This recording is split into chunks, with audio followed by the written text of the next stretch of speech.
बहुत समय पहले की बात है। एक राज्य में एक राजा राज्य करता था। उसकी 12 पुत्रियां थी। सभी बहुत सुंदर थी। राजा उनसे बहुत प्यार करता था, इसलिए सदा उनकी सुरक्षा के लिए चिंतित रहता था। सभी राजकुमारियों का शयन कक्ष एक ही था, जिसमें 12 बिस्तर लगे हुए थे। उसी कक्ष में 12 राजकुमारियां एक साथ सोती थी। रात में उस कक्ष का दरवाजा बाहर से बंद कर दिया जाता था। किसी को भी रात में बाहर जाने की अनुमति नहीं थी। इसके बावजूद हैरानी की बात यह थी कि सुबह उठने के बाद सभी राजकुमारियों के जूते फटे हुए होते थे। ये समझ के परे था कि ऐसा कैसे हुआ। रात भर में सभी राजकुमारियों के जूते कैसे फट गए। हर दिन राजा को राजकुमारियों के लिए नए जूते लेने पड़ते थे। राजा इस रहस्य का पता लगाना चाहता था।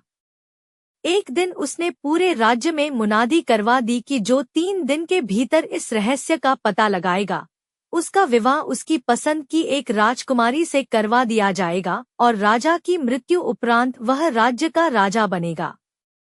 किंतु जो इस रहस्य का पता नहीं लगा पाएगा, उसका सिर धड़ से अलग कर दिया जाएगा। मुनादी सुनने के बाद पड़ोसी राज्य का एक सुंदर राजकुमार इस रहस्य का पता लगाने आया। राजा ने उसकी खूब आवभगत की और शाम होने के बाद उसे राजकुमारियों के कक्ष से सटे एक कक्ष में ठहरा दिया गया। उस कक्ष का द्वार खुला रखकर वह राजकुमारियों पर नजर रख सकता था। किंतु रात में राजकुमार को नींद आ गई और वह गहरी नींद में सो गया। सुबह होने पर सभी राजकुमारियों के जूते फटे हुए थे। अगली दोनों रातों को भी ऐसा ही हुआ। 3 रातों में राजकुमार इस रहस्य का पता नहीं लगा पाया और उसे राजा के हाथों मौत के घाट उतार दिया। इसके बाद कई राज्यों के राजकुमारों और सेनापतियों ने इस रहस्य का पता लगाने का प्रयास किया, किंतु सभी असफल रहे और सबको अपनी जान से हाथ धोना पड़ा। उसी राज्य में दूर एक गांव में एक नवयुवक रहता था। जब उसने राजा की मुनादी सुनी तो उसके मन में भी एक राजकुमारी से विवाह करने की इच्छा जागी और उसने राजकुमारियों के जूते फटने के रहस्य का पता लगाने का निश्चय कर लिया। अगली सुबह उसने खाने की पोटली बांधी और राजमहल की ओर चल पड़ा। चलते चलते दोपहर हो गई। वह थक गया था और उसे बड़ी जोरों की भूख लगाई थी। एक घना पेड़ देख वह उसकी की छांव बैठकर सुस्ताने लगा। कुछ देर बाद उसने अपनी खाने की पोटली निकाल ली। वह अपनी पोटली खोल ही रहा था कि एक गरीब बुढ़िया वहां आ गई। वह बहुत दिनों से भूखी थी। उसने युवक से खाना मांगा। गरीब बुढ़िया को देख युवक ने अपनी खाने की पोटली बुढ़िया को दे दी। बुढ़िया बहुत प्रसन्न हुई और युवक को बहुत आशीर्वाद दिया। फिर उससे पूछा कि वह कहाँ जा रहा है। युवक ने पूरी बात उसे बता दी। पूरी बात जानकर बुढ़िया ने अपने झोले में से एक टोपी निकाली और उसे युवक को देते हुए कहा, ये जादुई टोपी है। इसे पहनने के बाद तुम अदृश्य हो जाओगे। इसे रख लो। हो सकता है ये तुम्हारे कुछ काम आए।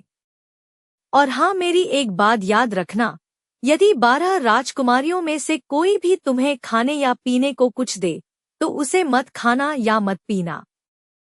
जादुई टोपी लेकर युवक महल की ओर चल पड़ा।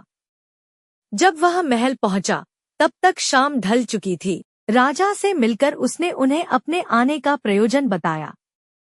राजा ने उसके रहने की व्यवस्था राजकुमारियों के कक्ष के समीप एक कक्ष में करवा दी।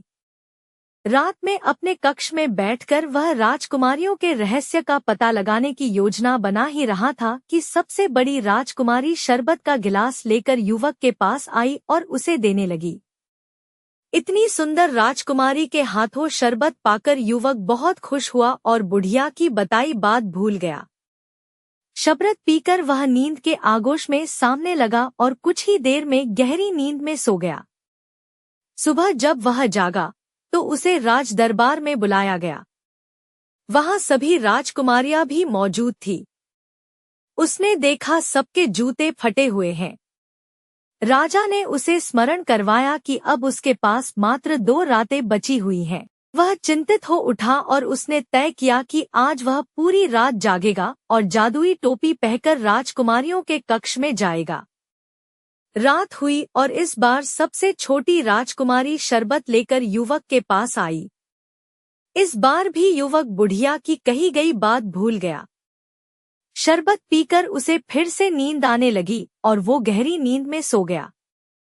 सुबह उठने के बाद उसे अपनी गलती का एहसास हुआ। अब तीसरी और आखिरी रात बाकी थी। राजा ने उसे फिर से राजदरबार में बुलाकर स्मरण करवाया कि आज रात उसे किसी भी हाल में राजकुमारियों के जूतों के फटने के रहस्य पता लगाना है, अन्यथा उसकी मौत निश्चित है। उस रात युवक सावधान था। जब एक राजकुमारी शरबत लेकर उसके पास आई तो उसने शरबत अपने हाथों में ले लिया, किंतु राजकुमारी के जाने के बाद उसने उसे पीने के बजाय फेंक दिया। इस बार वह सोया नहीं बल्कि जागता रहा। रात घिरने के बाद उसने बुढ़िया की दी हुई जादुई टोपी पहन ली। टोपी पहनते साथ ही वह अदृश्य हो गया। अदृश्य अवस्था में वह राजकुमारियों के कक्ष के अंदर गया। अंदर जाकर जो उसने देखा उससे उसकी आंखें फटी की फटी रह गई। सभी 12 राजकुमारियां सुंदर कपड़ों और नए जूतों में तैयार खड़ी थी। सबसे बड़ी राजकुमारी सबसे छोटी राजकुमारी से बोली, जाओ देखकर आओ कि वह युवक सो चुका है या नहीं। छोटी राजकुमारी कक्ष से बाहर निकली और युवक के कक्ष के बाहर दीवार से कान लगाकर खड़ी हो गई। यह देख युवक समझ गया कि उसे खर्राटों की आवाज निकालनी है ताकि राजकुमारी को लगे कि वह सो चुका है। वह अदृश्य अवस्था में खर्राटों की आवाज निकालने लगा, जिसे सुन राजकुमारी निश्चिंत हो गई और अपने कक्ष में जाकर सबको युवक के सो जाने की जानकारी दी। तब सभी राजकुमारियों ने मिलकर एक बिस्तर को खिसकाया और फिर बड़ी राजकुमारी ने 3 बार ताली बजाई। 3 ताली बजाते ही जहां पहले बिस्तर रखा था वहां एक गुप्त रास्ता खुल गया। एक एक करके सभी राजकुमारियां वहां से बाहर जाने लगी। आश्चर्यचकित युवक भी उनके पीछे पीछे जाने लगा। उसने देखा कि गुप्त रास्ते में नीचे की ओर जाती 100 सीढ़ियां बनी हुई है। सीढ़ियां उतरने के बाद सभी राजकुमारियां एक जंगल में पहुंच गई। वहां सुंदर पेड़ लगे हुए थे जिनकी डालियां सुनहरी थी। युवक ने एक सुनहरी डाली तोड़ ली और राजकुमारियों के पीछे चलता रहा। जंगल पार कर सभी राजकुमारियां एक झील के किनारे पहुंची। झील में हंस के आकार की 12 नाव थी, जिसमें 12 राजकुमार बैठकर राजकुमारियों की प्रतीक्षा कर रहे थे। सभी राजकुमारियां एक एक नाव में राजकुमारों के साथ बैठ गई। युवक अंतिम नाव में बैठा, जिसमें सबसे छोटी राजकुमारी जाकर बैठी थी। सभी नाव नदी के पार जाने लगी।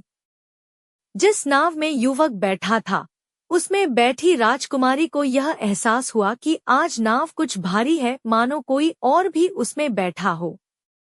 यह बात उसने पास ही की नाव में जा रही सबसे बड़ी राजकुमारी से कही तो बड़ी राजकुमारी ने उसे झिड़क दिया।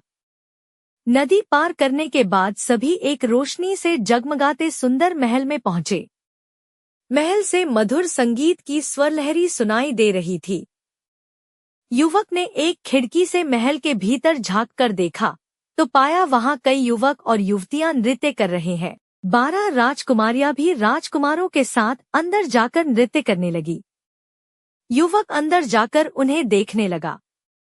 उस कक्ष के एक किनारे पर सोने के पात्रों में स्वादिष्ट पकवान सजे हुए थे। पकवानों की महक से युवक को भूख लगाई। उसने एक मिठाई उठाई और अपने मुंह में डाल ली।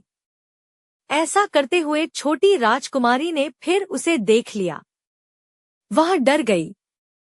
उसने फिर से बड़ी राजकुमारी को बताया कि मिठाई हवा में उड़कर अदृश्य हो रही है।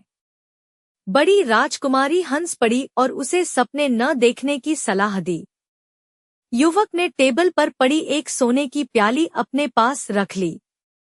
सभी राजकुमारियां रात भर नृत्य करती रही। जिसके कारण उनके जूते फट गए। जैसे ही भोर होने का समय आया, सभी नाव में बैठकर नदी पार कर, जंगलों से गुजरकर और सीढ़ियों से चढ़कर वापस अपने शयन कक्ष में पहुंच गई। युवक भी उनके पीछे पीछे वापस आ गया। सुबह राजा ने युवक और सभी राजकुमारियों को राजदरबार में बुलाया। राजकुमारियों के जूते फटे हुए थे।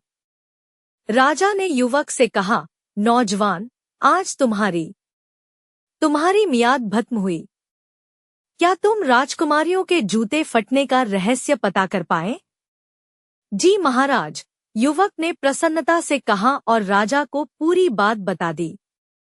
पहले तो राजा को विश्वास नहीं हुआ, किंतु जब युवक ने पेड़ से तोड़ी गई सुनहरी डाली और महल से उठाई सोने की प्याली दिखाई, तो राजा को उस पर विश्वास हो गया। पूछने पर सभी राजकुमारियों ने भी रात में गुप्त द्वार से बाहर जाने की बात मान ली। युवक ने राजकुमारियों के जूते फटने के रहस्य का पता लगा लिया था। राजा ने अपना वचन निभाते हुए उसे 12 राजकुमारियों में से एक राजकुमारी चुनने को कहा। युवक ने सबसे छोटी राजकुमारी को चुना। राजा ने युवक का विवाह सबसे छोटी राजकुमारी से करवा दिया और उसे अपना उत्तराधिकारी घोषित कर दिया।